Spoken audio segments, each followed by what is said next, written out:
জীবনে অনেক রকমের আচার খেয়েছি, বাট আমার আম্মুর হাতের এই আচারটা একদম বেস্ট হয়। তোমরা যারা আচার বানাবে বানাবে ভাবছো বা অলরেডি আচার বানিয়ে ফেলেছো, তারা চাইলে কিন্তু একবার এই টাইপের আচার বানিয়ে দেখতে পারো। এটা কিন্তু অনেক বেশি আজকে আম্মু এই আচারটা বানাবে, তাই তোমাদের সাথে এর ফুল রেসিপিটা শেয়ার করবো। সেই সাথে থাকবে অনেক টিপস এন্ড ট্রিক্স, তাই ভিডিওটা না টেনে সম্পূর্ণ দেখবে। তো চলো ভিডিওটা শুরু করা যায়। প্রথমে এখানে লাগছে একদম ফ্রেশ কাঁচা আম।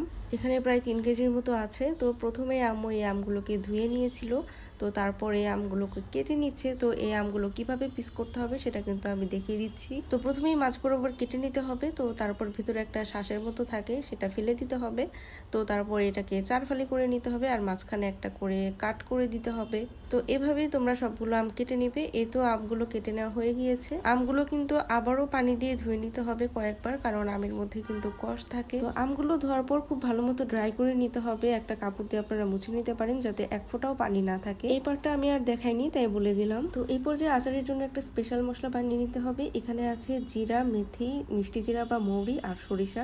এই সবকিছু আমি 2 টেবিল চামচ পরিমাণ নিয়েছি। আর নিতে হবে 6-7টার মতো শুকনো মরিচ। এই সবকিছুকে এখন একটা প্যানের মধ্যে ড্রাই রোস্ট করে নিতে হবে। খুব বেশি ভেজে নেওয়া যাবে না, তাহলে কিন্তু মশলাগুলোর ফ্লেভার নষ্ট হয়ে যাবে। তো তারপর একটা ব্লেন্ডারে এগুলোকে পাউডার করে নিতে হবে। তো তাহলে আচারের জন্য স্পেশাল মশলা একদম রেডি। তারপর এখানে 1/4 কাপ পরিমাণ সরিষা বেটে নিয়েছি। তারপরে দিয়ে দিলাম 1/4 কাপ পরিমাণ সিরকা। তো তারপর ভালো মতো মিক্স করে এখানে 1 টেবিল চামচ পরিমাণ রসুন বাটা আর এখানে হলুদের গুঁড়ো আর মরিচের গুঁড়ো অ্যাড করে দিলাম পরিমাণ মতো।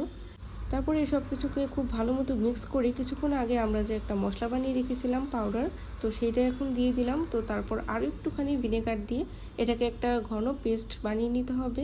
এখানে ভিনেগারের নির্দিষ্ট কোনো পরিমাণ নেই, ঘন একটা পেস্ট বানাতে যতটুকু ভিনেগার প্রয়োজন আপনারা ইউজ করবেন। তো সবকিছু রেডি করে নেওয়া শেষ। এখন শুধু আচারটা বানানোর পালা। একটা প্যানের মধ্যে আমি পরিমাণ মতো সরিষার তেল নিয়ে নিলাম। তারপরে 4-5টা শুকনো মরিচ আর 5 ফোড়ন দিয়ে একটুখানি ফোড়ন দিতে হবে তেলের মধ্যে। তো তারপর যে মশলার পেস্টটা আমরা বানিয়ে রাখলাম কিছুক্ষণ আগে, সেটা দিয়ে দিতে হবে। তারপরে একদম কম সময় মানে 2 মিনিটের মতো আপনারা এই মশলাটাকে একটুখানি কষিয়ে নেবেন। আর তারপরে আমরা যে আমগুলো কেটে রেখেছিলাম সেই আমগুলো এখানে অ্যাড করে দিচ্ছি। তো আমগুলো দিয়ে দেওয়ার পর খুব ভালো মতো মিক্স করে নিতে হবে। তো আমি আবারও বলে দিচ্ছি, এই আমগুলো কিন্তু অবশ্যই শুকনো অবস্থায় থাকতে হবে। আপনারা একটা কিচেন টাওয়াল দিয়ে বা যে কোনো একটা কাপড় দিয়ে খুব ভালো মতো মুছে নেবেন, বা ফ্যানের বাতাসে শুকিয়েও নিতে পারেন। তো তারপরে এই আচারের মধ্যে একটা মিষ্টি ফ্লেভার আনার জন্য আমি এখানে চিনি ইউজ করছি। আপনারা চাইলে এখানে গুঁড়ো ইউজ করতে পারেন, এতে করে আচারের কালারটা আরও বেশি ডিপ হবে। তো আপনারা চাইলে গুড় ইউজ করতে পারেন, বাট আজকে আমি চিনি দিয়ে আচারটা করছি। তো চিনিটা অ্যাড করার কিছুক্ষণ পরেই দেখবেন যে পানি ছেড়ে দিয়েছে। তো সেই পানিতেই কিন্তু এই আচারটা হয়ে যাবে। তো তারপরে আমি যে একটা মশলার পাউডার বানিয়ে রেখেছিলাম সেটা আবারও দিয়ে দিচ্ছি।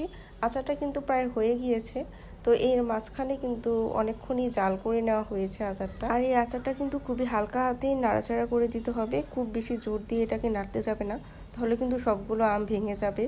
তো দেখতেই পাচ্ছ আচারটা কিন্তু হয়ে গিয়েছে। আর এই আচারটা 1 বছর বা এর চেয়ে বেশি সময় ধরে যদি সংরক্ষণ করতে চাও, তাহলে এর মধ্যে আবারও 1/2 কাপ পরিমাণ ভিনেগার তোমরা অ্যাড করে দিতে পারো। আমরা কিন্তু মশলা বানানোর সময় অলরেডি এখানে ভিনেগার অ্যাড করেছি, সেই জন্য পরে আমি আর ভিনেগার দিইনি এখানে।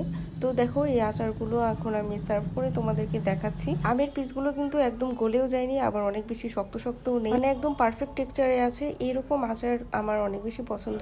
তো এই আচারটা বানানোর সময় পুরো বাড়িতে সুন্দর একটা অ্যারোমা ছড়িয়ে গিয়েছিল। এই আচারটা কিন্তু আসলেই অনেক বেশি মজার। এই আচারের লুকসটা জাস্ট অসাধারণ, দেখো কত বেশি লোভনীয় লাগছে এটাকে দেখতে। তো আচারটা বানানো শেষ, এখন এগুলোকে স্টোর করার পালা। আমি এখানে একদম ক্লিন আর ড্রাই একটা গ্লাস জার নিয়ে নিয়েছি, তাতে করে এই আচারগুলো কিন্তু অনেকদিন পর্যন্ত ভালো থাকবে। তো এই আচারটা কিন্তু তোমরা বাসায় একবার হলেও ট্রাই করে দেখবে।